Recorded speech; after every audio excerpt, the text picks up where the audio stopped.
અમદાવાદમાં પ્લેન ક્રેશની ઘટના થઈ છે તેને લઈને સૌ કોઈના હૈયા હચમચી ગયા છે, દુઃખની લાગણીઓ છે।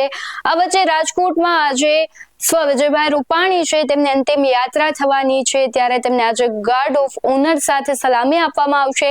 ત્યારે તેનું રિહર્સલ રાજકોટના તેમના ઘર નજીક કરવામાં આવ્યું હતું તેની જ વાત કરવી છે।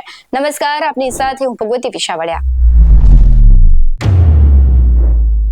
12 તારીખનો એ કાળમુખો દિવસ ક્યારેય કોઈને ભૂલાશે નહીં, ઇતિહાસમાં કાળા અક્ષરોમાં લખાશે, કારણ કે એક બે નહીં પરંતુ 242 જેટલા જે મુસાફરો હતા અને જે મેસમાં જમવા ગયા હતા તે લોકોના કરુણમોત થયા છે અને આ દુર્ઘટનાએ સૌ કોઈના હૈયા હચમચાવ્યા છે। માત્ર ગુજરાત કે અમદાવાદ જ નહીં પરંતુ દેશ સહિત વિદેશોમાં પણ આની ચર્ચાઓ થઈ રહી છે ને એક દુઃખની લાગણી સૌ કોઈ વ્યક્ત કરી રહ્યા છે। ત્યારે રાજકોટની વાત કરીએ તો રાજકોટના અને આપણા સૌના પનોતા પુત્રને લોકલાડીલા લોકો સાથે ભલે તે સીએમ રહ્યા પરંતુ એક કોમન મેનની જેમ તેમને જીવન પ્રસાર કર્યો હતો।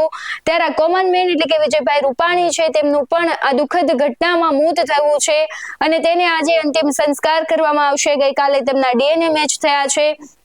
અમદાવાદથી કહેવાય છે તેમના પુત્ર, તેમની પુત્રી અને તેમના પત્ની સહિત છે તે સિવિલ હોસ્પિટલ ખાતે તેમનો મૃતદેહ લેવા પહોંચ્યા છે અને હવે તે રાજકોટ માટે રવાના થવાના છે। ત્યારે રાજકોટ ખાતે તેમની અંતિમ કહેવાય છે વિદાય માટેની તૈયારીઓ કરવામાં આવી રહી છે। તેમનો રથ છે તે શણગારવામાં આવ્યો છે અને તેમના ઘર નજીક જે મંદિર છે ત્યાં પણ તેમના અંતિમ દર્શન માટે રાખવાના છે, ત્યાં પણ તૈયારીઓ થઈ રહી છે અને તેમને ગાર્ડ ઓફ ઓનરની સલામી આપી અને તેમને અંતિમ વિદાય આપવામાં આવશે। ત્યારે રાજકોટના મુખ્ય સ્થાન નક્કી કરવામાં આવ્યા છે કે ત્યાંથી જે કહેવાય છે વિજયભાઈ રૂપાણીનું મૃતદેહ લઈ જવામાં આવશે, તેમને અંતિમ દર્શન માટે લોકો સમક્ષ મૂકવામાં આવશે અને ત્યારબાદ રામનાથપરાનું જે સ્મશાન છે ત્યાં તેમને અંતિમ વિદાય આપવામાં આવશે, અંતિમ સંસ્કાર કરવામાં આવશે। ત્યારે કહેવાય છે ગાર્ડ ઓફ ઓનર સાથે છે તે અત્યારે રિહર્સલ તેમના ઘર નજીક થઈ રહ્યું છે, તેના દ્રશ્યો સામે આવી રહ્યા છે અને હવે કહેવાય છે કે આજે 3 વાગ્યા બાદ તેમની અંતિમ યાત્રા નીકળશે અને વિજયભાઈને અંતિમ વિદાય રાજકોટ વાસીઓ સાથે નેતાઓ અને કહેવાય છે તેમના ચાહકો આપશે। ગુજરાત રાજ્યના પૂર્વ મુખ્યમંત્રી વિજયભાઈ રૂપાણીનું જ્યારે આજે અંતિમ સંસ્કાર થવાનું છે તે પહેલા જ જે પોલીસ છે તે ગાર્ડ ઓફ ઓનરનું રિહર્સલ કરી રહી છે। જે રીતના એમનું પાર્થિવ દેહ છે તે આ જ રસ્તેથી અહીંયાથી લઈ જવામાં આવવાનું છે, તેનું રિહર્સલ તેમના ઘર પાસે જે પોલીસ દ્વારા છે તે કરવામાં આવવાનું છે। ગાર્ડ ઓફ ઓનરથી તેમને જે સન્માનિત કરવામાં આવવાના છે તે પહેલા જ જે રીતના અત્યારે રિહર્સલ છે તે કરવામાં આવી રહ્યું છે। જે રીતના કહીએ કે જે અત્યારે અનેક જે પોલીસ અધિકારીઓ પણ છે તે અત્યારે અહીંયા છે, જે રીતના ગાર્ડ ઓફ ઓનર જે તેમને સલામી આપવામાં આવવાની છે તેને લઈને રિહર્સલ છે તે કરવામાં આવી રહ્યું છે।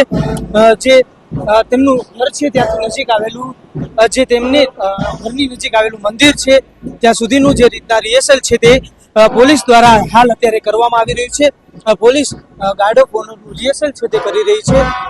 100 કરતાં પણ વધુ પોલીસ જવાનો છે તે આની અંદર જોડાયા છે। પોલીસ જવાનો દ્વારા જે ગુજરાત રાજ્યના પૂર્વ મુખ્યમંત્રી હતા કે જેઓની યાદ કોઈ દિવસ ગુજરાત રાજ્ય છે તે ભૂલી શકે તેમ નથી, તેને લઈને જે ગાર્ડ ઓફ ઓનર જ્યારે તેમના અંતિમ સંસ્કાર વખતે જે આપવાનું હોય તેને લઈને પોલીસ દ્વારા છે તે રિહર્સલ હાલ અત્યારે કરવામાં આવી રહ્યું છે। જે દ્રશ્યો હું આપને આ દેખાડી રહ્યો છું ગાર્ડ ઓફ ઓનરના રિહર્સલના, તે તેમના અંતિમ સંસ્કાર વખતે છે તે તેમના પોલીસ દ્વારા છે તે આપવામાં આવશે। આવા જ વધુ અહેવાલો સાથે ફરી મળતા રહીશું। તમે અમારી YouTube ચેનલને સબસ્ક્રાઇબ કરવાનું, અમને Facebook અને Instagram પર ફોલો કરવાનું ભૂલશો નહીં। બાકી અમને અપડેટ્સ મેળવવા માટે જોતા રહો BS19 ન્યૂઝ। નમસ્કાર।